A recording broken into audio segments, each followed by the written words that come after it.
Penyakit yang bisa mengenai prostat itu banyak. Ya. Pada dasarnya segala macam penyakit bisa mengenai prostat. Infeksi prostat bisa, kanker pada prostat bisa.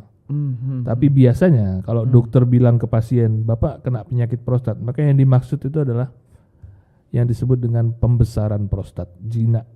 Prostat ini tumbuhnya mengelilingi saluran kencing laki-laki di tengah-tengahnya. Oh, ya. Jadi kalau ini membesar, saluran ini akan kegencet. Menyempit, ya. Jadi ada studi yang menunjukkan bahwa angka penderita prostat itu setara dengan umur. Jadi 50% orang berumur 50 tahun prostat. Oh, ya. Di antara orang berumur 60 tahun, kira-kira 60%-nya prostat. Ya. Sampai pada umur 80 tahun, 80%-nya prostat.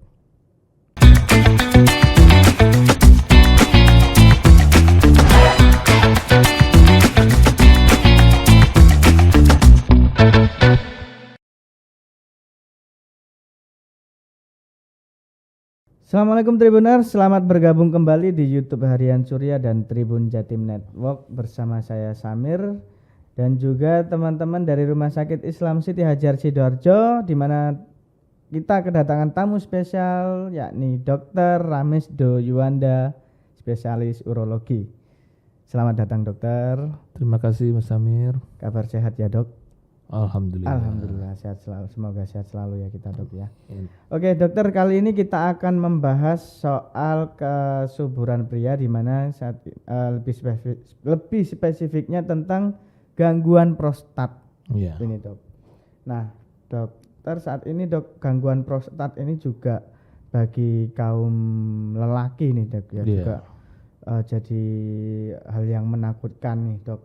Nah, penyakit prostat itu spesifiknya seperti apa sih dok? Iya. Apa sih prostat itu? Baik. Dok? Jadi yang pertama kita bahas tentang prostat. Ya. Prostat itu apa? Prostat itu kelenjar ya, seperti lemak yang semua laki-laki itu punya. Oke. Gitu. Seiring dengan bertambah dewasa, prostat itu tambah besar. Gitu. Ya, jadi dia fungsinya adalah untuk memproduksi bahan baku dari cairan mani kita. Oh, gitu. Jadi di dalam situ tuh ada vitamin-vitamin untuk sperma, supaya dia bisa, sperma itu sehat dan bisa menjalankan tugasnya untuk membuahi sel telur dari istri. Nah itu infrastrukturnya itu prostat yang membikin. Oh, soalnya maaf dok, sebelumnya saya kira itu prostat itu kayak penyakit gitu loh. Gitu. Jadi kayak bukan suatu hal yang ada di dalam tubuh kayak virus atau penyakit gitu. Ternyata prostat itu adalah bagian dari nama tubuh, dari gitu. Bagian Nama tubuh dari kita. tubuh. Ya, tempatnya di perut bagian bawah sini, di pangkal kemaluan ya. Nah, nanti seiring berjalannya usia, nah mulai dia bisa menimbulkan penyakit-penyakit. Nah, penyakit yang bisa mengenai prostat itu banyak. Ya. Pada dasarnya segala macam penyakit bisa mengenai prostat. Infeksi prostat bisa, kanker pada prostat bisa.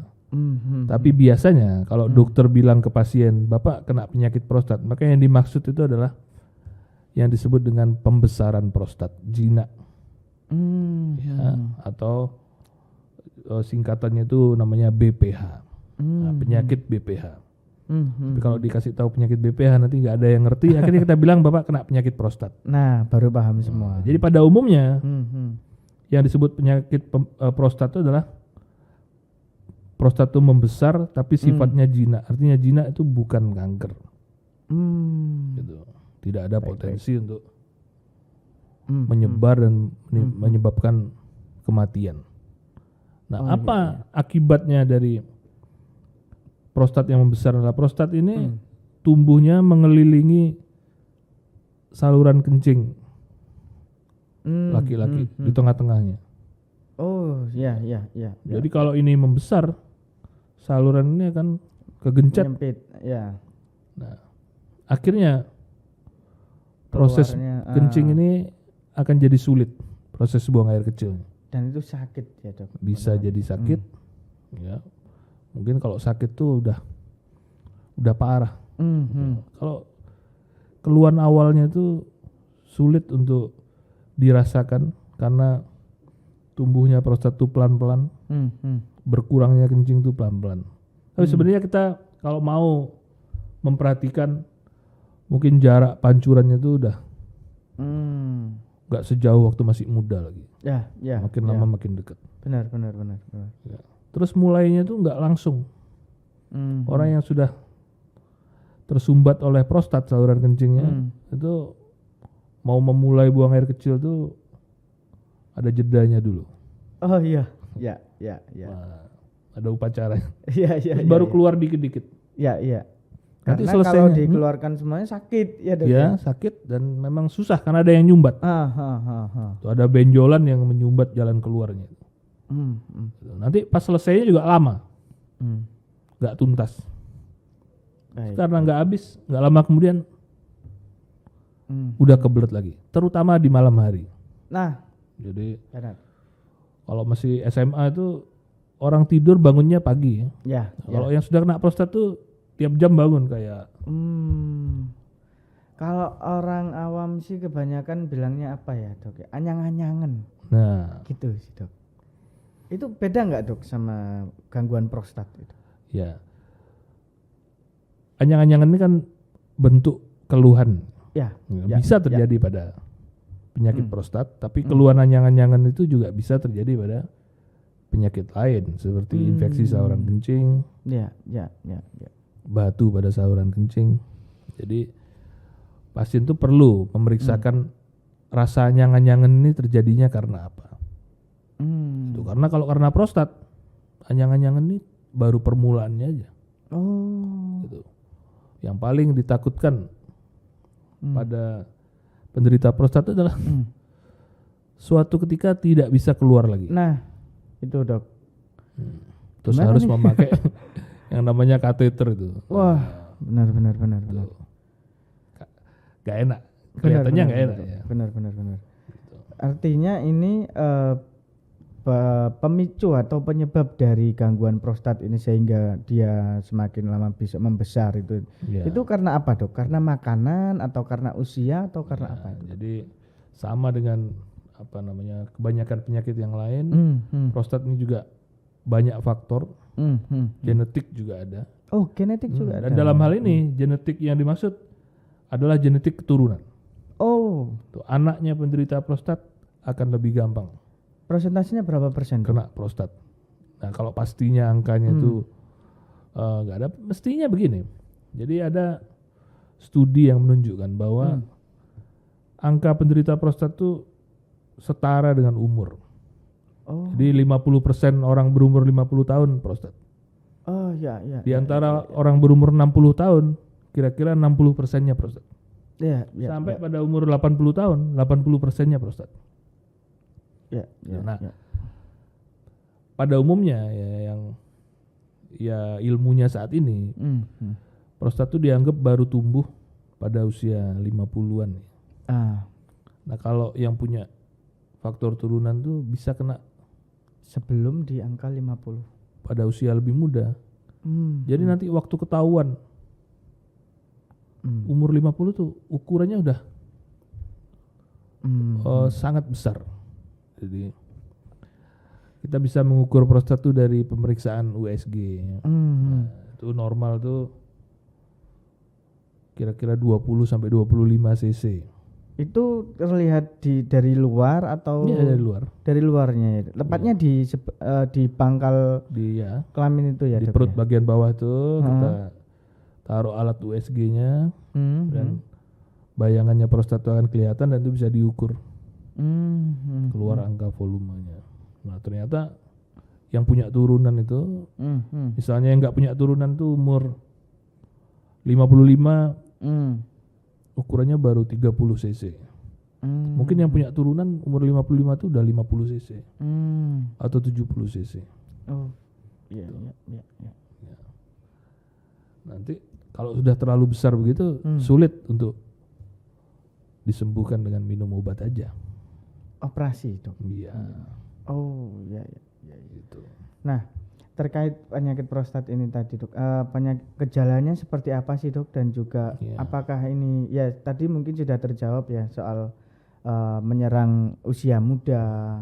Nah, tapi lebih ke penyebab dan gejala awalnya nih. Iya. Jadi penyebabnya tadi selain faktor genetik sama faktor lingkungan juga ya. Faktor lingkungan juga. Pola makan yang nggak bagus ya. Kemudian merokok tadi ya. Ya. Kurang olahraga.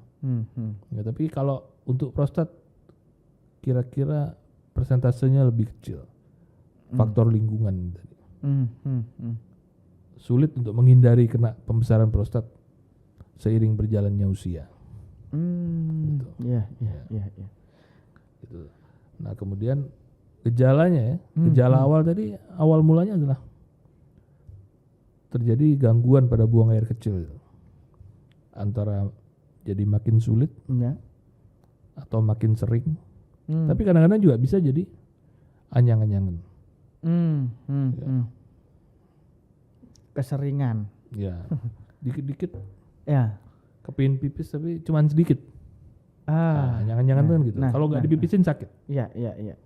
Nah, kebanyakan yang merasa kena anyang-anyangan atau semacamnya itu yang disalahkan suhu, Dok. Mungkin kedinginan nih karena faktor cuaca jadi sering kencing nih. Apakah itu juga bisa dikatakan prostat atau bagaimana, Dok? Iya, jadi anyang-anyangan itu penyebabnya banyak. Bahkan mungkin memang bisa karena habis mengkonsumsi bahan-bahan yang merangsang kencing. Contohnya yang paling sering ya kafein. Oh, gitu. Coklat. Ya. Ada yang kalau habis mengkonsumsi pedas itu dia merangsang keinginan kencing ya. Gitu. Atau banyak minum. Gitu. Habis makan pedas minumnya banyak. Atau suhunya dingin. Nah, suhu. Tapi juga bisa karena penyakit. Nah, kapan kita berpikir bahwa jangan-jangan nih bukan anyang-anyangan yang normal ya. Lihat usia tadi. Kalau usia udah di atas 50. Jadi ini belum ngomongin kita ya Mas. Iya. Kita masih muda itu. Nah, kalau udah di atas 50 gitu. Kemungkinan anyang-anyangannya bukan anyang-anyangan biasa. Gitu. Iya. Jadi tolak ukur paling gampang untuk melihat itu ya, Dok. Umurnya. Nah, kalau kita ini ya mungkin gara-gara salah minum aja. Habis ngopi. Gitu. Bener, sering ngopi ini, Dok. Nah, terkait makanan dan minuman tadi, Dok. Apakah ada makanan atau minuman yang sebaiknya benar-benar harus dihindari? Contoh kita yang suka ngopi nih. Iya. Otomatis nggak bisa dong untuk menghilangkan kafein. Itu apakah harus ada pertimbangannya atau bagaimana, Dok? Belum ada studi atau penelitian yang menunjukkan hubungan yang nyata antara itu. Tapi yang ada begini, orang yang sudah punya prostat itu harus hati-hati sekali kalau ngopi. Oh, gitu. Ada dalam asupan makanan minumnya hati-hati itu. Kafein ini meningkatkan produksi urin. Iya. Tiba-tiba mendadak urin yang harus dikeluarkan tuh banyak. Padahal jalan keluarnya tersumbat oleh prostat itu tadi. Itu bisa memicu yang saya bilang tidak bisa kencing tadi. Nah, kalau sampai di fase itu bagaimana, Dok? Artinya kan pengen mengeluarkan hajat nih, kencing nih. Rasanya tuh masih ada, tapi kita nggak bisa. Itu kira-kira gimana nih, tanpa Dok? disuruh pun mereka akan langsung ke UGD. Karena sakit sekali rasanya untuk ya. Terus kemudian nanti akan sampai di UGD akan dipasang yang namanya kateter urin itu. Terus keluar semua terus langsung merasakan lega. Nah, itu bisa terjadi. Jadi kalau sudah punya prostat, hati-hati dengan konsumsi bahan-bahan yang merangsang kencing, kafein. Dalam teh itu juga ada. Oh, dalam teh. Katanya teh itu namanya tehin. Tapi dia sama dengan kafein fungsinya. Oh, gitu. Kalau coklat berarti coklatin. Dia punya fungsi sama dengan kafein. Gitu. merangsang kencing itu ya dok ya. Iya. Baik. Dingin. Malam-malam hujan-hujan. Nah, terus yang sering lagi nih, kalau pengalaman saya dari praktek sehari-hari, orang yang habis bepergian, jadi dia naik kereta dari sini ke Jogja misalnya, terus namanya sudah tua, takut ke toilet, nanti aja lah gitu. Nah, menunda. Nanti isinya makin banyak, susah ngeluarkannya. Akhirnya begitu sampai di tujuan, waktu ke toilet nggak bisa keluar lagi. Nggak bisa keluar. Itu cukup sering terjadi. Nah, jadi sebaiknya kalau memang sudah usia, apalagi kita tahu bahwa kita tuh penderita prostat ya, sudah periksa ke dokter, sudah pernah diukur memang membesar, harus dihindari sekali ngempet pipis terlalu banyak. Nah, biasanya nih dok, orang-orang juga kita juga mengasumsikan apakah ini juga disebut prostat atau beda, karena kebanyakan yang menahan kencing rata-rata akan jadi batu. Yeah. Nah, jadi kencing batu. Nah, itu dok. Biasanya karena tadi yang saya kutip katakan dokter tadi bahwasanya prostat itu adalah yang berada di tengah-tengah yang menghimpit jalannya keluar kencing tadi nih dok. Nah, ini apakah juga kencing batu ini apakah juga termasuk itu dok?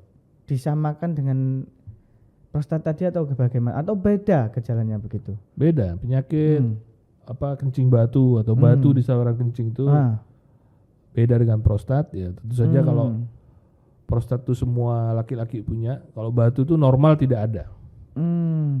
Karena faktor tadi sering nahan kencing dok. Salah satunya bisa seperti itu. Ya, ini ada orang yang memang kalau nahan kencing itu ekstrim ya, karena mungkin tuntutan pekerjaan. Benar. Gitu. Tapi bisa jadi mereka tuh sebenarnya bukan menahan kencing, tapi kelihatannya ada orang tuh seharian tuh nggak pernah pipis. Benar. Ya, bisa jadi dia itu secara tidak sadar membuat dirinya bisa seperti itu dengan mengurangi minumnya.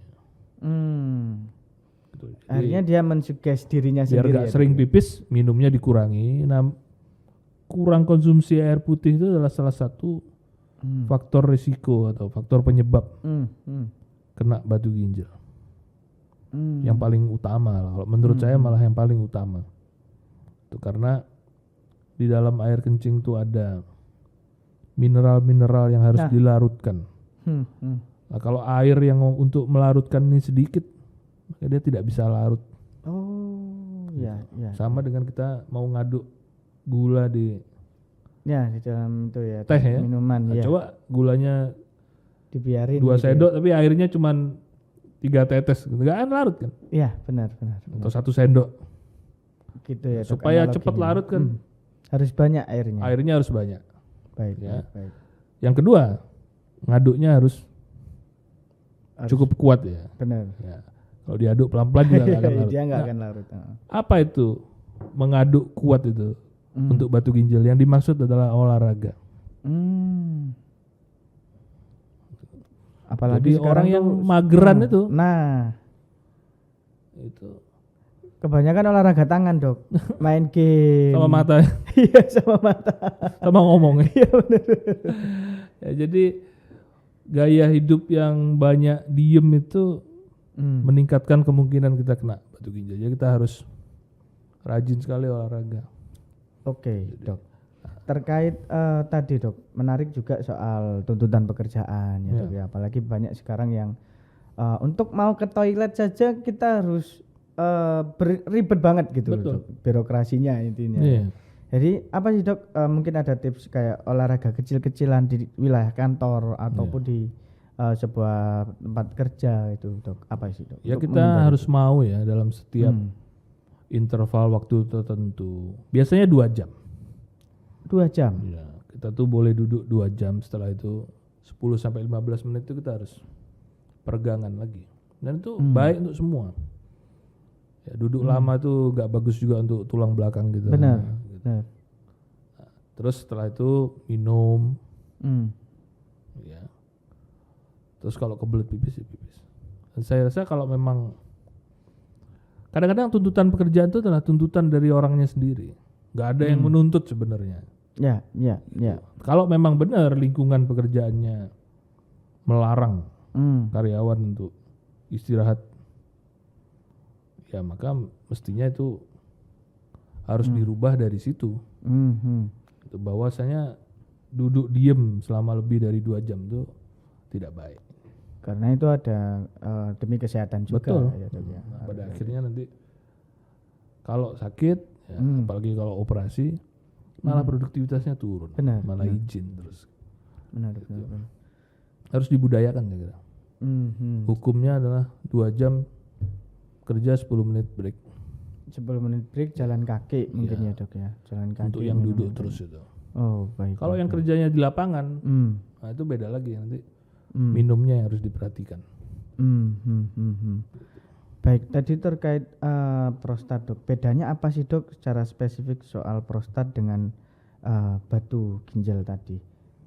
Atau rasanya juga Dok. Kadang kalau mau kencing sakit. Karena saya pribadi juga pernah merasakan sih Dok. Soal yang batu ginjal tadi, batunya keluar Dok. Itu Dok. Akhirnya batunya keluar. Jadi kalau untuk penderitanya, untuk yang merasakan, itu pada umumnya kalau rasa yang dominan itu adalah sakit, mungkin itu batu. Kalau prostat itu harusnya nggak sakit. Dia sulit. Dia hanya sulit keluar ya Dok ya. Nah, jadi karena sulit itu lebih subjektif ya. Jarang sekali yang bisa merasakan itu. Jadi nanti taunya kalau sudah nggak bisa sama sekali. Tapi tidak sakit. Tidak sakit. Nah, jadi kalau lebih sering merasakan sakit waktu pipis itu mungkin dia batu. Tapi nanti kalau sudah periksa itu ketahuannya gampang sekali. Dengan pemeriksaan, terutama dengan USG itu sudah bisa kelihatan ini penyebabnya apa. Nah, terus kemudian yang kedua, kalau sudah mulai ada darah di urine itu, nah, itu lebih condong ke mungkin ini batu. Itu. Kalau prostat itu jarang, kecuali yang sangat besar sekali. Dan terkait usia juga. Faktor usia juga. Itu. Baik, apakah ini juga pengaruh pada kesuburan Dok, terkait prostat itu tadi? Iya. Seharusnya hubungannya jauh ya, karena penderita prostat itu pada umumnya udah masuk di masa udah nggak subur lagi, udah nggak pengen punya anak lagi. Gitu. Jadi apakah ada orang-orang yang kurang subur atau terlalu subur nanti kalau sudah tua kena prostat? Nggak ada hubungannya kira-kira. Gitu. Iya. Karena kebanyakan kita juga kami juga beranggapan bahwasanya prostat ini pasti akan mempengaruhi pada reproduksi. Yang sering ditanya pasien tuh, ini ada hubungannya nggak nanti sama disfungsi? Nah, kan beda ya. Iya. Kesuburan sama disfungsi beda. Gitu. Jadi, lah kalau ini sekarang ini dengan kecanggihan teknologi itu mulai bisa ditemukan hubungannya. Bahwa mungkin gangguan prostat itu dengan disfungsi ereksi ini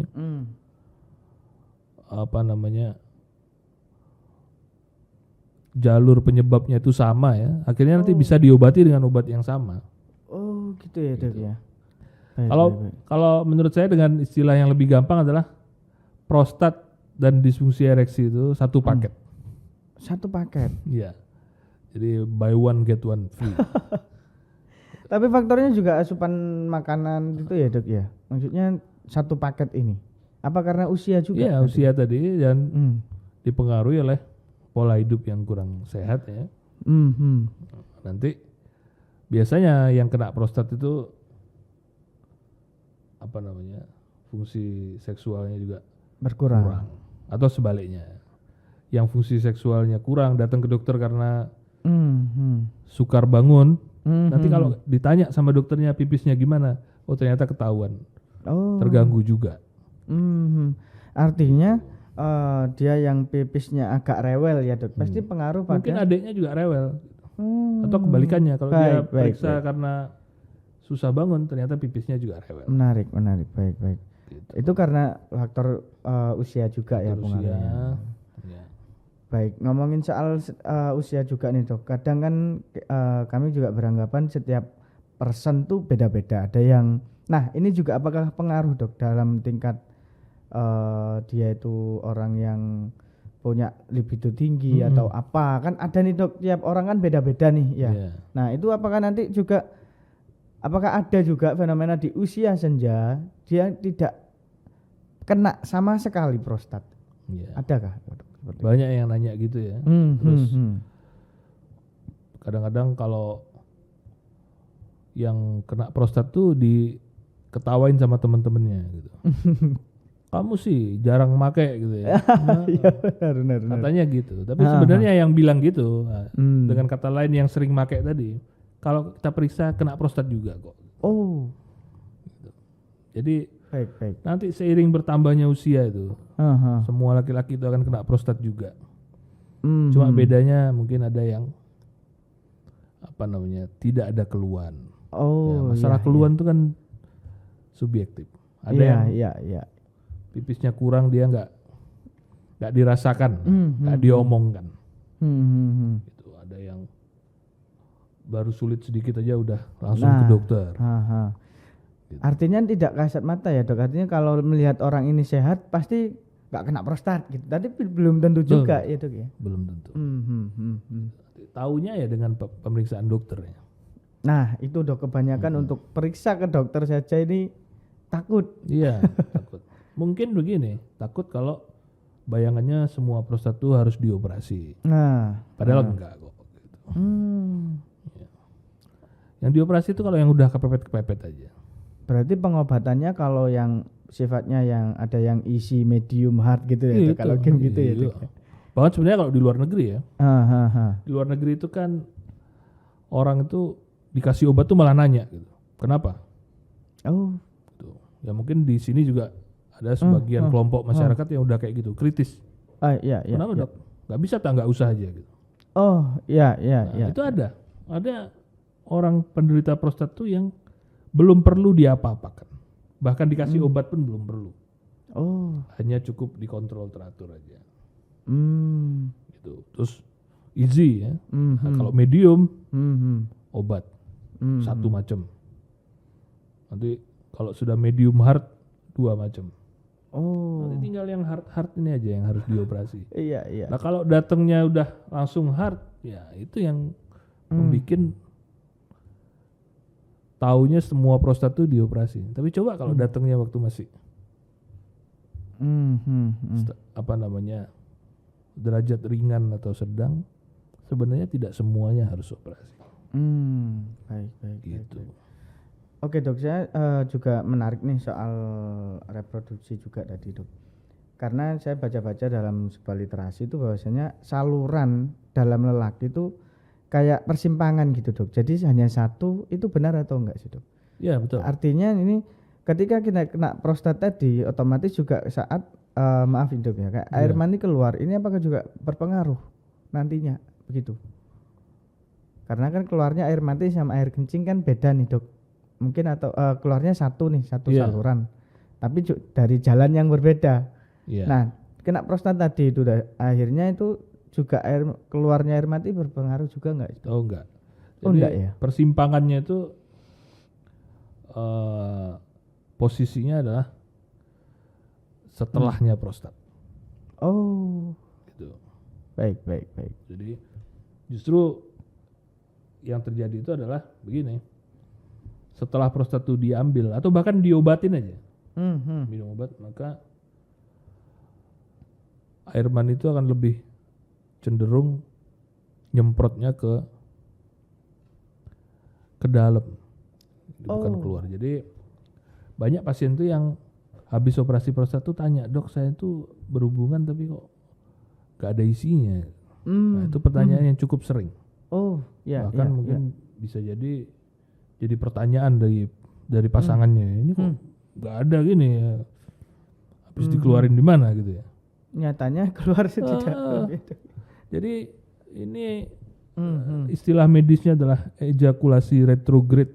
Oh. Ya, namanya begitu artinya dia tidak keluar ke luar tapi mengarah masuk ke kantong kencing. Itu bahaya nggak sih? Bahaya nggak gitu? Enggak. Cuman ya kalau sudah kayak gitu untuk punya anak dengan cara alami akan sangat sulit sekali. Jatuhnya diambil itu Ya, Dok, spermanya bisa diproses. Ya, dari dalam air kencing itu bisa. Oh, tapi nggak mati ya Dok ya, kayak sel-sel spermanya Ya. waktu masuk ke kantung air kencing itu. Kalau barusan kira-kira ya enggak. Gitu. Iya. Jadi perlu cara khusus. Ya, tapi untungnya apa? Yang menderita prostat ini sudah di usia yang enggak kepingin punya anak lagi. Ya, mereka tuh terutama khawatir. Bahaya enggak ini? Ini kenapa? Atau jadi pertanyaan. Iya. Dari pasangan ini sebenarnya enggak apa-apa. Jadi kalau hubungannya prostat dengan keluarnya air mani itu justru nanti pengaruhnya kalau prostatnya sudah diambil atau diobati. Pada penderitanya sendiri malah normal biasa. Baik. Oke, terakhir nih Dok terkait tips nih Dok. Yang paling simpel untuk menjaga kita agar ya meskipun pasti kena di usia senja ya, tapi untuk mencegah lebih baik lah Dok daripada mengobati. Apa sih Dok? Ya, prostat. saya percaya bahwa kecepatan pertumbuhan itu bisa ditekan dengan pola hidup sehat. Gitu. Jadi yang jangan sampai kita masih muda sudah ukurannya sudah sangat besar. Kalau kayak gitu tuh nanti habis dioperasi kira-kira dalam waktu berapa tahun lagi udah kena lagi gitu. Jadi pola hidup sehat itu tetap penting. Kita bisa memperlama dia Pertumbuhan prostat itu tadi ya Dok. Terus yang nomor 2, usahakan ketahuannya itu jangan udah terlambat. Harus dipasang kateter itu adalah pengalaman yang tidak mengenakkan. Benar, sakit. Benar. Jadi kalau bisa ketahuan jauh sebelum itu akan lebih baik dan mungkin bahkan kita bisa terhindar dari operasi sama sekali. Dengan minum obat. Gitu. Obatnya itu pasti harus ada resep dong ya Dok. Iya. Tidak boleh maksudnya dibeli di sembarangan gitu. Iya. Tanpa resep gitu ya. Dan tentu saja kita harus periksa dulu. Dan terutama karena prostat tadi belum tentu pembesaran prostat. Bisa juga yang paling ditakutkan itu ada kanker pada prostat. Kalau kanker dalam prostat itu gimana Dok? Artinya itu kelihatan atau dia juga benjolan ya. Tapi benjolannya ini sifatnya ganas. Itu ada stadiumnya juga Dok? Gitu. Nah, itu tidak bisa diketahui dari keluhannya aja. Sama. Keluhannya sama. Nanti taunya kanker itu adalah dengan diraba oleh dokternya. Ya, diraba dengan pemeriksaan namanya colok dubur. Masuk ke lubang anus ya. Karena dari situ prostat itu bisa kita pegang. Nah, dokter yang berpengalaman ya itu akan tahu bedanya benjolannya ini kanker atau kanker. Ya? Terus dari pemeriksaan darah juga bisa kelihatan. Sampai akhirnya kalau untuk mau memastikan kalau kita curiga sedikit dari jaringan prostat itu bisa kita ambil untuk dikirim ke laboratorium. Ya, namanya biopsi. Biopsi, ya. Nah, itu kalau kita merasa sangat curiga kalau itu kanker, nah maka bisa di biopsi. Nah, kalau udah aman, jelas bukan kanker, baru kita mulai dengan pengobatan. Karena kalau dia kanker, jangan minum obat, segera dihilangkan gitu. Dioperasi. Iya, sebelum dia nanti beranak kemana-mana, menyebar. Gitu. Baik, artinya dengan pola hidup sehat dan jaga kesehatan ya Dok ya. Itu adalah pencegahan yang paling mudah untuk bisa dijalani. Segera periksa kalau ada keluhan. Segera periksa kalau ada keluhan. Baik, Tribuners, sekian pembahasan kami soal kesehatan gangguan prostat, dan terima kasih dokter sudah datang. Sama-sama. Dan nanti kita akan bikin lagi lah dok konten yang menarik soal kesuburan pria. Ya. Baik, terima kasih Tribuners yang sudah bergabung, dan tetap nanti ikuti kami perbincangan kesehatan dengan kawan-kawan dari RSI Siti Hajar Sidoarjo, dan terima kasih dari saya Samir. Wassalamualaikum warahmatullahi wabarakatuh. Waalaikumsalam.